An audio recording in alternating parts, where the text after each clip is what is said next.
नमस्कार, मैं Arushi abstract talks में एक बार फिर से आप सभी का स्वागत करती हूँ। कठोपनिषद की पिछली सीरीज में हमने प्रथम अध्याय की प्रथम वल्ली को समाप्त किया था, जिसमें कि नचिकेता यम से तीसरा वर मांग चुके हैं, जो कि है आत्म रहस्य। यम ने कहा कि तुम कोई और वर मांग लो, उन्हें अनेकों प्रलोभन भी दिए, किंतु नचिकेता स्थिर रहे और कहा इसके अन्य मुझे और कोई वर नहीं चाहिए। आगे देखते हैं क्या होता है। इस प्रकार शिष्य की परीक्षा कर और उसमें विद्या ग्रहण की योग्यता जान, यमराज ने कहा। यम पहले यह जानने का प्रयास करते हैं कि नचिकेता उस शिक्षा का, उस विद्या का पात्र है भी या नहीं। इसी के लिए उन्होंने अनेकों प्रलोभन नचिकेता को दिए थे। अब जबकि वह जान चुके हैं कि नचिकेता सुयोग्य शिष्य है, तो आगे यम क्या कहते हैं। श्रेय विद्या और है तथा प्रेय अविद्या और ही है। वे दोनों विभिन्न प्रयोजन वाले होते हुए ही पुरुष को बांधते हैं। उन दोनों में से श्रेय को ग्रहण करने वाला शुभ होता है, और जो प्रेय का वरण करता है वह पुरुषार्थ से पतित हो जाता है। यम नचिकेता को आत्म रहस्य समझाना प्रारंभ करते हैं और कहते हैं कि इस जीवन में मनुष्य को दो चीजों ने बांधा हुआ है, श्रेय और प्रेय। श्रेय यानी विद्या और प्रेय यानी अविद्या। अब जबकि यम ने ऐसा कहा है कि विद्या का वरण करने वाला मनुष्य शुभ होता है और जो अविद्या का वरण करता है वह विवेकहीन होता है, तो जब ऐसा है और सभी इसको जानते हैं, तो अधिकतर मनुष्य प्रेय का यानी अविद्या का वरण क्यों करते हैं। इस पर कहा गया है, श्रेय और प्रेय परस्पर मिले हुए से होकर मनुष्य के पास आते हैं। उन दोनों को बुद्धिमान पुरुष भली प्रकार विचार कर अलग अलग करता है। विवेकी पुरुष प्रेय के सामने श्रेय का ही वरण करता है, किंतु मूढ़ योग क्षेम के निमित्त से प्रेय को वरण करता है।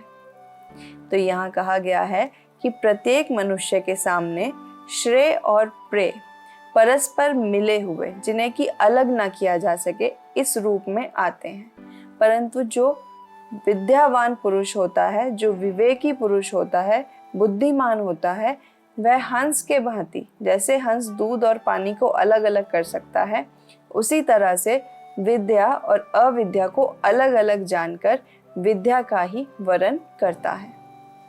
आगे कहते हैं, हे नचिकेत, उस तूने पुत्र, वित्त आदि प्रिय और अप्सरा आदि प्रिय रूप भोगों को उनका असारत्व चिंतन करके त्याग दिया है, और जिसमें बहुत से मनुष्य डूब जाते हैं, इस धन प्राय निंदित गति को तू प्राप्त नहीं हुआ। यमराज नचिकेता से कहते हैं कि तुम उन्हीं विवेकी मनुष्यों में से हो जो श्रेय और प्रेय को परस्पर देखते हुए श्रेय का ही चयन करते हैं, क्योंकि तुमने मेरे द्वारा दिए गए अनेकों प्रलोभनों को त्याग दिया और विद्या प्राप्ति की मुझसे मांग की। जो विद्या और अविद्या रूप से जानी गई हैं, वे दोनों अत्यंत विरुद्ध स्वभाव वाली और विपरीत फल देने वाली हैं। मैं तुझ नचिकेता को विद्याभिलाषी मानता हूँ, क्योंकि तुझे बहुत से भोगों ने भी नहीं लुभाया। यहाँ यम कहते हैं कि वे दोनों विद्या और अविद्या अलग अलग हैं और अलग अलग फल देने वाली भी हैं, किंतु तुम विद्याभिलाषी हो क्योंकि तुमने विद्या का चयन किया है। आगे कहा गया है, अविद्याग्रस्तों की दुर्दशा।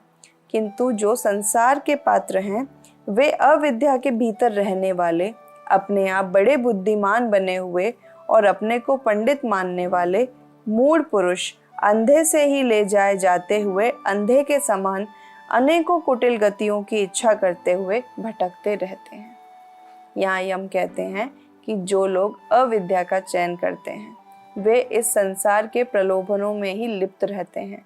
स्वयं को बहुत बड़ा और ज्ञानी समझते हैं, परंतु ऐसा नहीं है। वे इस संसार में बार बार अनेकों चीज़ों की इच्छा करते हुए भटकते रहते हैं। अतएव मूढ़ता के कारण धन के मोह से अंधे हुए और प्रमाद करने वाले उस मूर्ख को परलोक का साधन नहीं सूझता। यह लोक है परलोक नहीं है, ऐसा मानने वाला पुरुष बारंबार मेरे वश को प्राप्त होता है। कुछ मनुष्य मानते हैं कि जिस लोक में हम रह रहे हैं यही सब कुछ है, ये जो सारे भोग हैं, ये जो सब विलासिता है, ये हमेशा के लिए हमारे साथ रहेगी। तो इस पर यम कहते हैं कि ऐसा मानने वाला मनुष्य सदा ही मुझे प्राप्त होता है, अर्थात मृत्यु को प्राप्त होता है, और वह परलोक की गति को कभी प्राप्त नहीं कर पाता। आत्मज्ञान की दुर्लभता।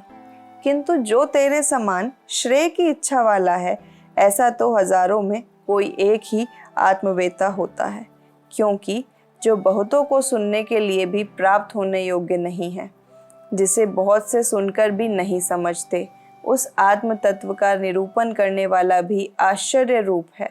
उसको प्राप्त करने वाला भी कोई निपुण पुरुष ही होता है, तथा कुशल आचार्य द्वारा उपदेश किया हुआ ज्ञाता भी आश्चर्य रूप ही है। यहाँ यम नचिकेता से कहते हैं कि ऐसा ज्ञान जो कि दुर्लभ है और हर किसी को आसानी से समझ भी नहीं आता, ऐसे ज्ञान की इच्छा रखने वाले तुम आश्चर्य रूप मनुष्य हो, क्योंकि ऐसा तो कोई विरला ही होता है, अनेकों में एक होता है जो कि विद्या का चयन करता है और इस ज्ञान को जानने की इच्छा रखता है। ऐसे तुम नचिकेता हो। कई प्रकार से कल्पना किया हुआ यह आत्मा नीच पुरुष द्वारा कहे जाने पर अच्छी तरह नहीं जाना जा सकता।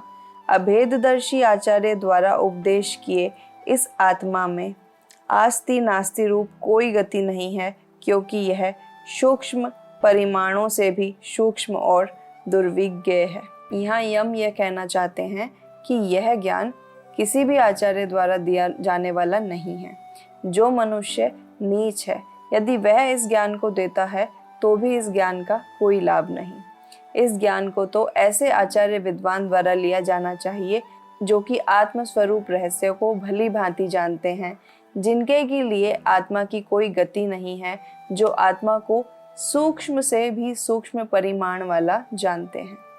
जब आत्मा का ही ज्ञान हो गया तो फिर कोई भेद नहीं रह जाता, फिर मनुष्य को सभी ज्ञान की अर्थात ब्रह्म की प्राप्ति हो जाती है।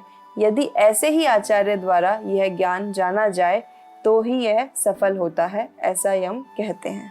आगे यम कहते हैं, हे प्रियतम, सम्यक ज्ञान के लिए शुष्क तार्किक से भिन्न शास्त्रज्ञ आचार्य द्वारा कही हुई यह बुद्धि जिसे कि तू प्राप्त हुआ है, तर्क द्वारा प्राप्त होने योग्य नहीं है।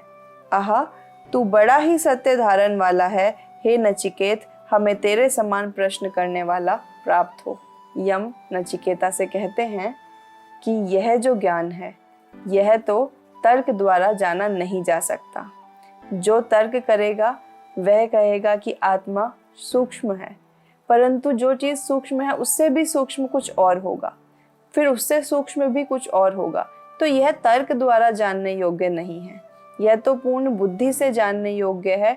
एवं जो शास्त्रज्ञ आचार्य हैं जो कि तर्क से इसे नहीं जानते, जिन्होंने इसके सत्य स्वरूप को जाना है, उससे ज्ञान प्राप्त करने वाला मनुष्य तो बड़ा ही भाग्यवान है। नचिकेता, तुमने अविद्या और विद्या में से विद्या का चयन किया, तुमने सत्य का धारण किया, सत्य के ज्ञान की तुम इच्छा रखते हो। ऐसा शिष्य, ऐसा पुत्र सभी को प्राप्त हो, ऐसे लोग हमें और भी प्राप्त हों। यहाँ यम नचिकेता से प्रसन्न हुए और आगे इन्हें आत्मस्वरूप का और रहस्य भी बताएंगे, लेकिन यह जानने के लिए आपको देखनी होगी आने वाली वीडियो। आज के लिए इतना ही, धन्यवाद।